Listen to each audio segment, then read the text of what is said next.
Nababahala na ang ilang residente dahil sa patuloy na pagtaas ng bilang ng mga kaso ng dengue sa bansa. Ang detalye tungkol dyan sa report na Bian Manalo. Nagbabala ang Department of Health sa posibleng pagtaas ng kaso ng dengue sa mga susunod na araw dahil sa mga pag-ulan.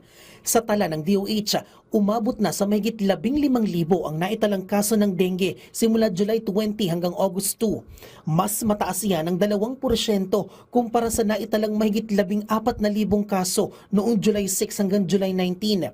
Ito ang linggo bago maramdaman ang bagyong Krising, Dante at Emong. Sa Quezon City lang, umabot na sa mahigit 6,000 ang kaso ng dengue simula January 1 hanggang August 20. 23 naman ang naiulat na nasawi dahil sa dengue. Si Nanay Gina gustong manigurado para hindi tamaan ng sakit na dengue, lalo pa at mabilis bumaha sa kanilang lugar sa barangay Tandang Sora.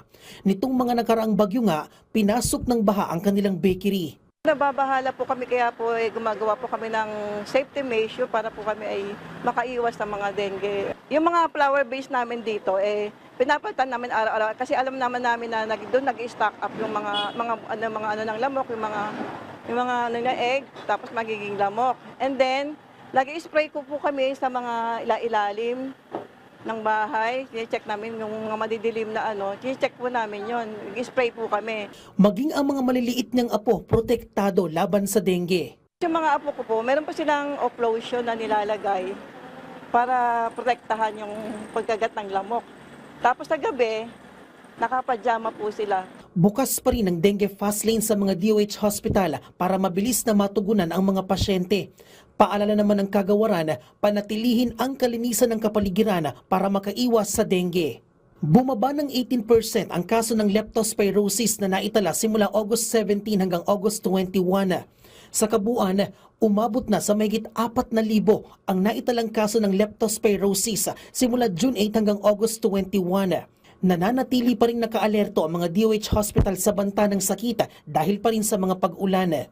Bumaba na rin ang leptospirosis admitted cases sa ilang DOH hospitals, kabilang ang Tondo Medical Center na mayroon na lang 7 bagong admisyon. Malaki ang ibinaba nito mula sa pinakamataas na 68 daily admission noong mga nakaraang linggo. Sa National Kidney and Transplant Institute, may isa na lang bagong admission ngayong linggo na mas mababa sa 25 pinakamataas sa daily admission. Mula naman sa pinakamataas sa 21 na daily admission, wala nang bagong kaso na naka-admit sa East Avenue Medical Center ngayong linggo. Nananatili pa rin bukas ang leptospirosis fast lanes at handa ang mga bed capacity ng mga DOH hospital. Bien Manalo para sa Pambansang TV sa Bagong Pilipinas.